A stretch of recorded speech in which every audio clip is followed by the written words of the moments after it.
পর্ব কলমের সাজবাতি।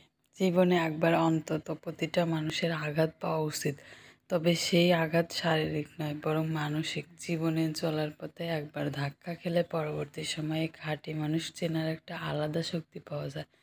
নকল মানুষ আর আসল মানুষের তফাৎ বোঝা যায়, তবে সেই মানসিক আঘাতটা যে আহেলি এমনভাবে তা ওর ধারণার বাইরে ছিল। সেই কবে থেকে ঋষির প্রতি একটু একটু করে ভালোবাসা জমিয়ে নিজের মনে ওকে জায়গা দিয়েছিল। বাউন্ডলে আপন ভোলা ছেলেটাকে কবে যে এতখানি ভালোবেসেছিল তা জানে না আহেলি। তবে ঋষভ যেদিন নিজের মুখে আহেলিকে ভালোবাসার কথা জানিয়েছিল, সেদিনটা আহেলির কাছে সবচেয়ে আনন্দের দিন ছিল।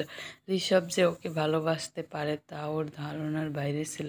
দুজনের সম্পর্কটা বাড়ি থেকে মানার পর তো আহেলি স্বপ্নের সংসারটা অবধি সাজিয়ে ফেলেছিল নিজের মতন করে। তাই তো ঋষভের শত অবহেলার পরেও একটু যত্ন ওকে বিগলিত করে দিত। বাকি সব প্রেমিকাদের মতো আহেলি অভিমান বা রাগ করেনি কখনো।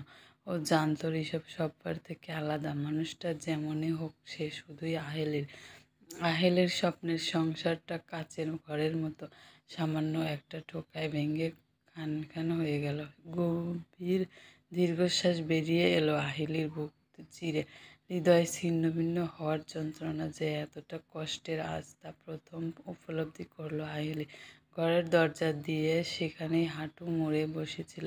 তখনই ঘরের দেওয়ালের দিকে নজর গেল। সাদা দেয়ালে একটা ফটো ফ্রেম ঝুলিয়ে রাখা, যেখানে আহেলি আর ঋষভ পাশাপাশি দাঁড়িয়ে। গত বছর দুর্গাপুজোর অষ্টমীর দিন তোলা ছবিটা, যদিও এটা আহেলি নিজেই ফ্রেম করে ঘরে রেখেছিল। আহেলির ঘরে অনেক ফটো ফ্রেম আছে, কোনোটাই আহেলি একা, তো কোনোটাই বাবা মায়ের সাথে। ঋষভকে একান্ত আপন ভাবত আহেলি, তাই ওকেও নিজের ঘরে জায়গা দিয়েছিল। দুহাতে চোখের জল মুছে উঠে দাঁড়ালো আহেলি। দেয়াল থেকে ফটোটা নামিয়ে এনে কিছুক্ষণ এক দৃষ্টি সেদিকেই চেয়ে রইল। ততক্ষণ না আহেলির চোখের সামনে ভেসে উঠল আজ সকালের দৃশ্যটা। চোয়াল শক্ত করে মেঝেতে ছুঁড়ে মারল ফটো ফ্রেমটা।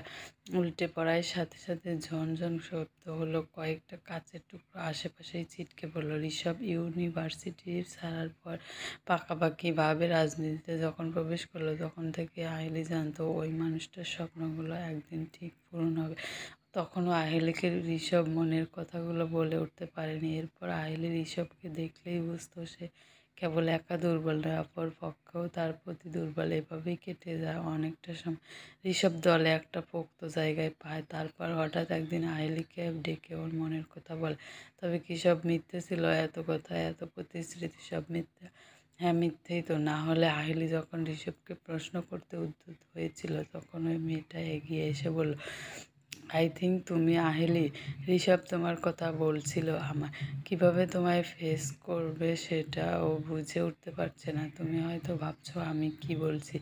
একটু আগে যেটা তুমি দেখলে সেটা নিশ্চয়ই বন্ধুত্ব নয়। একে অপরকে প্রচণ্ড ভালোবাসলে তবে এরকম মুহূর্ত কাটানো যায়। এবার তুমি বলবে তুমি তো ঋষভের হবু স্ত্রী, তাহলেও কেন আমার সাথে? এক মিনিট, আমি আমার পরিচয়টা দিয়ে, আমি শ্রেয়া, তোমার ঋষিদার কলেজ লাইফের ভালোবাসা। আমাদের মধ্যে একটা স্ট্রং রিলেশন ছিল। কিছু ভুল বোঝাবুঝির জন্য আমরা ব্রেকআপ করতে বাধ্য হই, কিন্তু আমাদের মধ্যে ভালোবাসাটা শেষ হয়নি।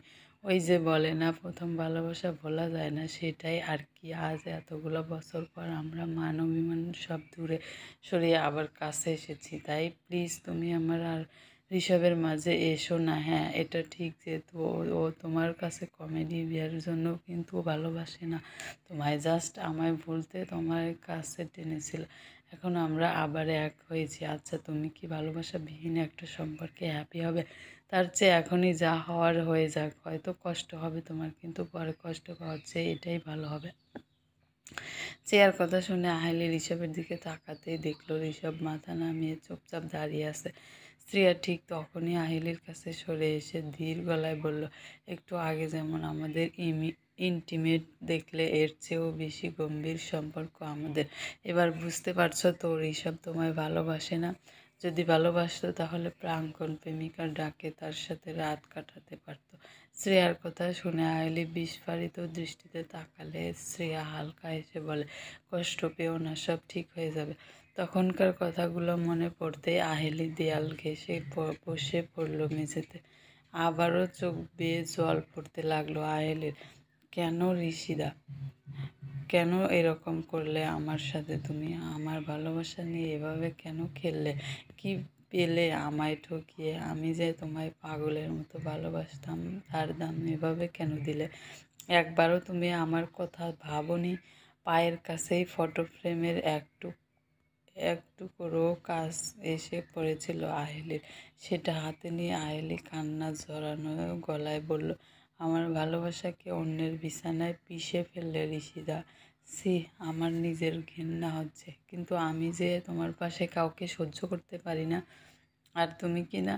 আহেলি কিছুক্ষণ চুপচাপ বসে রইল, তারপর হঠাৎই বাঁ হাতটা মুখের সামনে ধরে ওপর হাতে থাকা কাছের টুকরোর দিকে তাকালো।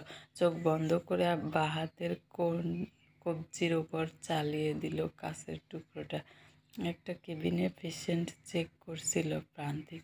সেখান থেকে বেরিয়ে আইসিইউর এর সামনে দিয়ে আরেকটা কেবিনে যাচ্ছিল। কাছের দরজাটা ক্রস করে এগিয়ে গিয়েও থমকে দাঁড়ালো প্রান্তিক। আবারও পিছিয়ে এলো কয়েক পা। কাছের দরজার ফাঁক দিয়ে একবার দেখেই ভেতরে ঢুকে গেল।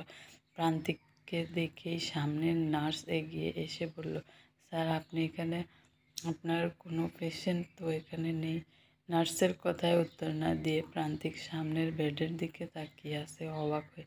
বেডের মধ্যে থাকা ব্যক্তির অক্সিজেন মাস্ক লাগানো মুখটা বড্ড চেনা প্রান্তিকের।